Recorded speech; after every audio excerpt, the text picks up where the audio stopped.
Everyone. My name is Ganesh Goyal. I'm a global managing director with LCR Capital Partners. We're a private investment advisory firm based out of Westport, Connecticut, and 8 global offices. One of our core competencies is advising families on the EB5 program or the US Green Card by Investment program. Today, I'm very fortunate to have Dr. Ganesh Kumar with me on this recorded session. Sir is the head of cardiology at Dr. L.H. Hiranandani Hospital in Bombay. Having worked in the industry and interventional cardiology for a large number of years and across countries, Sir is not just an active surgeon, and he's just come back from the OT. So thank you for your time, Sir, today. But also has a large number of national and international publications to his name. So thank you for your time today. LCR, and all our audience appreciates your time today. So thank you for that. Hey, thank you for having me today here, Dinesh. I'll be glad to take your questions and take it forward. Yeah. Thank you, sir. Thank you, sir. So, sir, I wanted to get your perspective on some recent developments in the medical industry, especially with regards to, as it relates to doctors from India. But the first question I wanted to put to you is, traditionally, what has been the process for doctors educated in India to practice in the United States? If you could share your experience and thought process on that, that'd be great.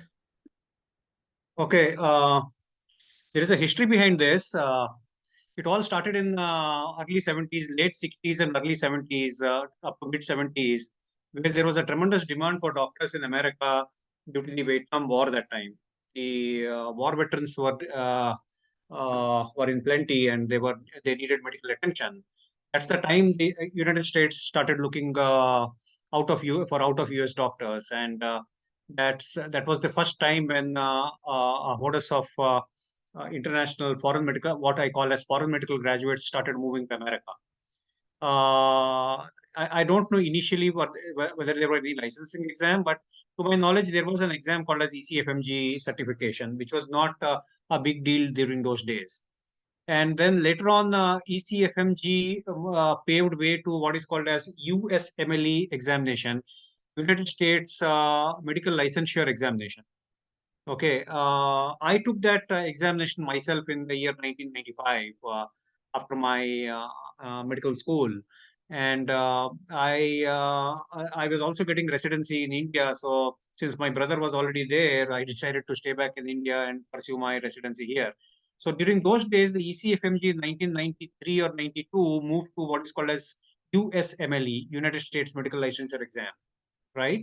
There used to be two steps, step one and step two. And later on, the step three or the clinical examination also came in.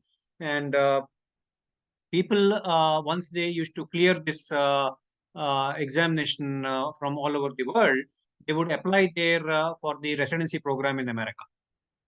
Right? So there are two candidates who would apply for residency program in America. Residency is typically after medical school. So there is to be the US graduates and the foreign medical graduates, right? So the foreign medical graduates, the biggest challenge was they won't be getting the surgical branches so easily unless you had very outstanding score in the licensure exam and to back it up with an outstanding curriculum vitae. Most of the sought after branches would go to the US graduates, and more medical lines like the internal medicine, pediatrics, and some of the affiliated subspecialties like subsequently subspecialties like cardiology, nephrology, neurology, and other branches would go to the foreign medical graduates. There used to be a lot of hard work. To my knowledge, how it started was the US used to give a visa called as J1 visa. It is not the F1 visa where the students of other branches like engineering and other MBAs and engineering and computer science, all these things, they go in an F1 visa. But the medical graduates used to go on what is called as a J1 visa, which is still there. The J1 is still there.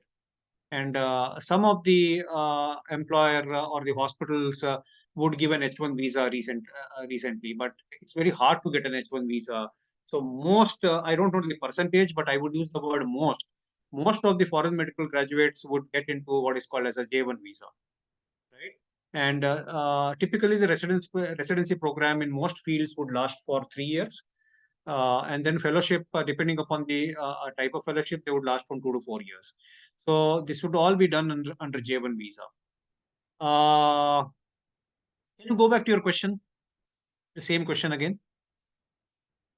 Yeah, sir. I mean, what has been the process for the Indian doctors so far to, kind of practice in the Yeah, got US? it. So, yeah, Right. So yeah, so this is the process. So getting a J1 visa, the as time went by with the higher and higher USMLE scores, with more and more foreign medical graduates applying to the US, getting a J1, giving a J1 visa, many of the hospitals or the employers would it would be hard for them to get a visa beyond J1. And to get an H1 was, I still believe you have to go through that lottery system which still exists for H1. So once you go get a J1 visa and you finish your residency, it is hard to get a desired job post residency on J1 visa. So there is something called as a waiver job where people would go into the doctors who have qualified post residency would go into places which are underserved, like semi-rural areas or places which are not easily taken by the US graduates, like very cold places up northwest or midwest rather, like places like Wisconsin and these are the very Wisconsin is just an example. So there are places which are very cold. Weather-wise, they're very challenging. Or on the other extreme, maybe places like very, very hot, like Phoenix. So there are in these states also there are places. Arizona State. There are places where even in these states or in other states there are underserved or semi-rural areas where the American graduates won't take up the jobs there post residency. These jobs would go to the foreign medical graduates, and some of the foreign medical graduates got stuck there for years and years together, and even after a decade or so, they are not able to get out of that place because of challenging visa issues. Most people eventually apply for green card. They do get a green card, but it's a huge waiting process to get green card. So they work for many years in what is called as a job waiver. Typically, it starts with 3 years of job waiver, and then they start moving to the other places. The luckier ones get the green card, but there are people who don't get it.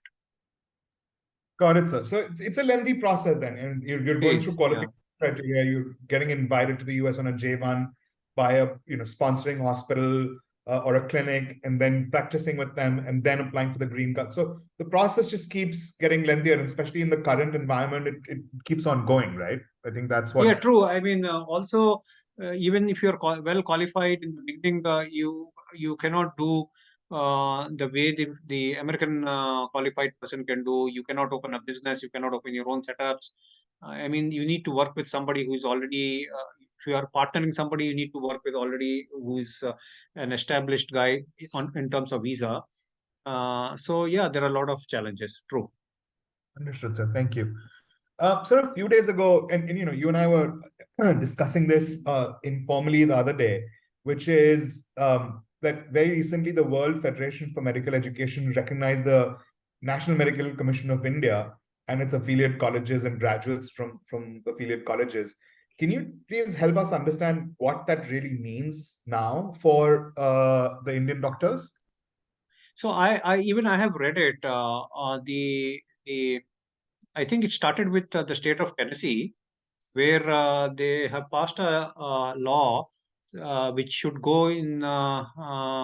be they will I think they will come up with it in practice from the next year summer, from May June, in the state of Tennessee, where they will allow foreign medical graduates who have done residency in their home country, okay, not in the US, who have done residency in the home country and who have worked at least for 3 out of last 5 years post their residency. They can come into a state of Tennessee and can provided they can find an employer, they can join them. The employer would the state would give them a temporary license, which means that you will have to be under observation under the team of doctors in the hospital that you get employed. And after 2 years, once they are satisfied, you're going to get a permanent license. So that when I went through this, the what are the other caveats in this is you still need to give a USMLE exam. Okay, that's not a big deal. I mean, a person who is already cleared his residency in other countries can give the USMLE exams, but the best thing is they can bypass the US residency program and straight away get into a job. But here again, the challenge would be the visa.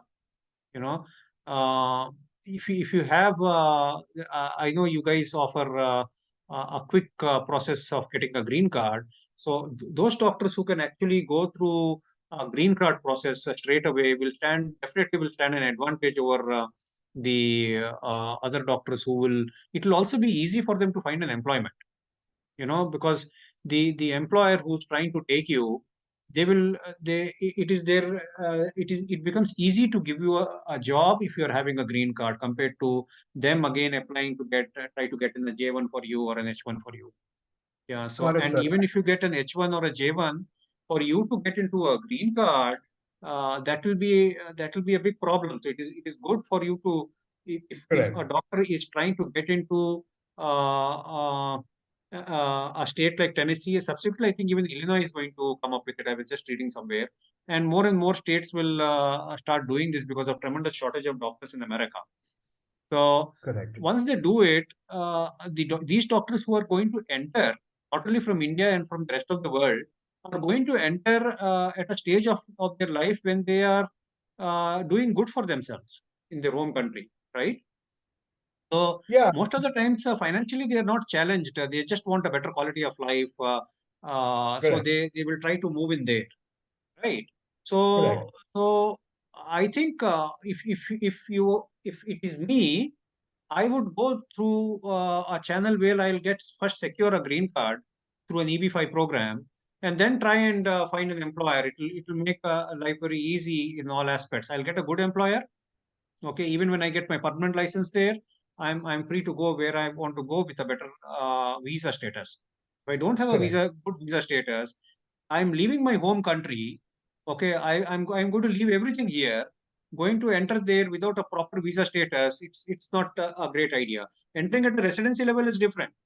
You're very young, Correct. and you may not be married by that time. You don't have children by that time, so you can take that chance. You can take that gamble. But here, when you are directly going for a job, it is always good to get into to the US with a green card. Got it, sir. So one follow-up question to what you were saying. I mean, I assume that this will be applicable because now the National Medical Commission of India and its affiliate colleges and hence the affiliate graduates are recognized under this program and under the new process.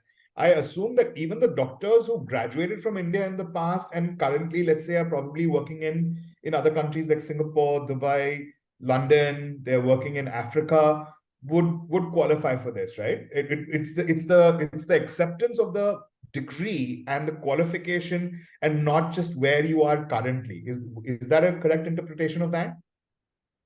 Yes. So as of now, the United States medical licensure exam you will have to take, right?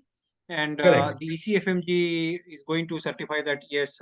So right now there is a database with ECFMG of all the colleges or the hospitals from where you have done your residency in India, and from where you have done your medical school in India. Okay. So Yeah. those are the ones which are actually approved as of now, Right. right? So if there are Right. 500 medical colleges or 200 or 500 or 800, the entire database is there with ECFMG. Okay, if you are coming from those medical colleges, there is no problem whether you are in Africa today or whether you are in Australia today. It doesn't matter, Okay. right? For example, Yeah. I did my med school residency as well as my fellowship from St. GS Medical College and King Edward Memorial Hospital, KM Hospital. I know for Correct. sure that this hospital is approved by the ECFMG. Now, going Right. I mean, forward, as you said, National Medical Council, what will happen in the coming years, not this year, I think from next year onwards, the National Medical Council is going to give a list to the ECFMG saying that, hey, look, this is accredited by the National Medical Council, right? So they are going to straight away go whatever the NMC list is there. Okay, now then ECFMG is not bothered about colleges individually. Okay, Yeah. now that increases the number of medical colleges that will come into the basket. Why? Because there are so many private medical colleges which were there, which were not approved before, Right. right? Right. So they Right. will also come into the basket now. So the final approval will come from NMC, and the NMC, the ECFMG will just take what NMC is going to say. Understood, So sir. that will So, only going to make it better. and that just makes a lot of qualified doctors who've studied in India, done their residency in India, irrespective of where they are today, eligible to practice in the United States after taking the USMLE. That's part one. But also at the same time, then the next part is really figuring out where you want to be. And that just means with a US green card, that just gives you a lot more freedom rather than continuing to depend on an employer and them issuing the J1 visa or other visa categories too, and then going through the green card process, right? That's what it would do, correct? True. So, Dinesh, there are two things here. One is we are talking about doctors who are going to bypass the residency program in the US and going to do the job straight away, right? So these are the set of doctors I truly believe they should take the green card route and not depend on any other route. As far as the other group of doctors, the graduates, the people who are passing out from the med school and going to do residency there, even if they are affording, they should also go for a EB5 rather than taking this long route of J1. So Understand. it applies to both set of people. Understood. And I mean, so we've talked about this before, and we've interacted together with a bunch of doctors in the past as well. I think it all came down to whether this process became easier or not. And now with this recognition, all of that becomes easier in the next few months. And just starting to think about that process is interesting, right? But also now, to your point, and because I was thinking why now versus why in the past, and it seems to what we're discussing, it's about now is a better opportunity than any ever before, because the US does have a shortage of good doctors. So it's not that you're taking a step down from wherever you are. You could actually find really good opportunities to practice in the United States, right? Across industries, well, more than industries, across domains and expertise, right? Yeah, true. I mean, right now the state of Tennessee has started. I just came to know that Illinois is considering it. And what will happen is we are talking about this group of people who are the Indian doctors who are there, not only in India, but rest of the world, who wants to get into the US, right? Who are already established in their home country or other countries, right? For them, I think, yes, I am very categorical that they should go the green card route because they will have the money to do that, right? And that also gives them security to go into the US. You need Correct. security, right? At this stage, when you go with your family, your wife, you uproot your children from their schools, and the entire family when they go to US, you need to Yeah. be sure about your visa status, and no better than green card for this bunch, for this particular category of doctors who are already qualified and going to take up a job. Yeah. Right. In fact, so one of the interesting things that the U.S. Congress and the Senate and the President did in the last turnaround of the EB5 program, which is in 2022, the law that was passed, has a couple of very interesting features. In addition to what we do very well, one of the features is if you file an EB5 and you're in the United States after that or during that, either at the time of filing or after that, you can adjust status in the US itself, which is concurrent adjustment of status filing now, which is a new feature, which basically means that even while you wait for your green card to be processed over a 2 to 2.5 year time frame, which is still the shortest for Indians through the EB-5 program, you can get a work permit which is currently being processed in 3 to 4 months, and travel permit which is also being issued in 6 to 8 months. So essentially, what they're saying is, if you are in the US already at the time of EB-5 application, or after that at any point of time. So let's say an employer says, okay, come over on a J1 and then we'll figure it out. And you have filed your EB-5, within 3 months, you can wean off of the employer's J1 or any other visa category that you're already in the US on. So in 3 months, you actually get a work permit under the EB-5 program itself, which means that unlike in the past, similar to when a lot of our clients had filed it pre-2019 era, which is you had to get an approval before you went to the consulate and got the stampings done, right? Here, they're assuming that 3 years or 2 years later, they're going to approve your green card. And now what they're doing is they're saying, okay, on the assumption that we're going to approve it in the future, or the statistics look, decent enough on that, we're going to issue you your work permit already in 3.5, 4 months, so that you can wean off of the other visa categories, right? So that this kind of is makes this is great thing. I mean, this will help thousands of doctors who are there in the US who are on J1, right, correct. doing wavering jobs. So I hope this message has gone to these doctors, because if they come to know about this, they'll latch onto it. There is no reason why they will not latch onto this. I I'm mean, hopeful getting the of that, sir. work permit like a US permanent resident in 3 to 4 months of applying for this is Yeah. is an unbelievable thing, which is there now. That's what I understand what you're saying. Yeah. So, I mean, That, and then amazing. there are a couple of other more features, very interestingly, are one is there's something called tranching also, which is now allowed by projects, which means that if you apply for an EB-5, you don't have to invest the entire 800 upfront. Okay, got it. Hello? Right. Hello, Dinesh. Have I lost you? Hello. I think I have lost you. I need to reconnect. It looks like. Hello.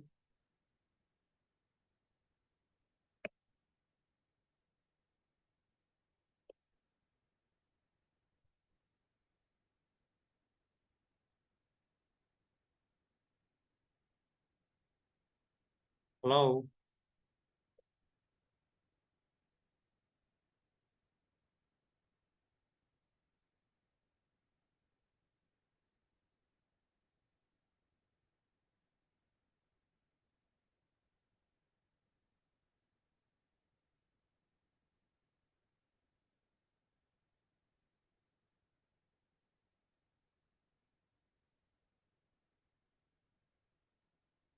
I apologize, sir. I think Zoom kind Yeah, of.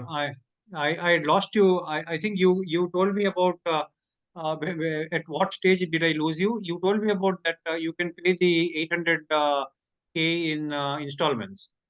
Correct. So now what we at LCR have done is we've structured the opportunity in a way where earlier it used to be 500 and now it's $800,000. But for the Yeah, 800,000 investors, we have a new feature, which is at the time of application, you can invest 50% and then you get another 12 months to bring in the other 50%, right? got it, So, got it. so that's a very interesting feature for a lot of our families.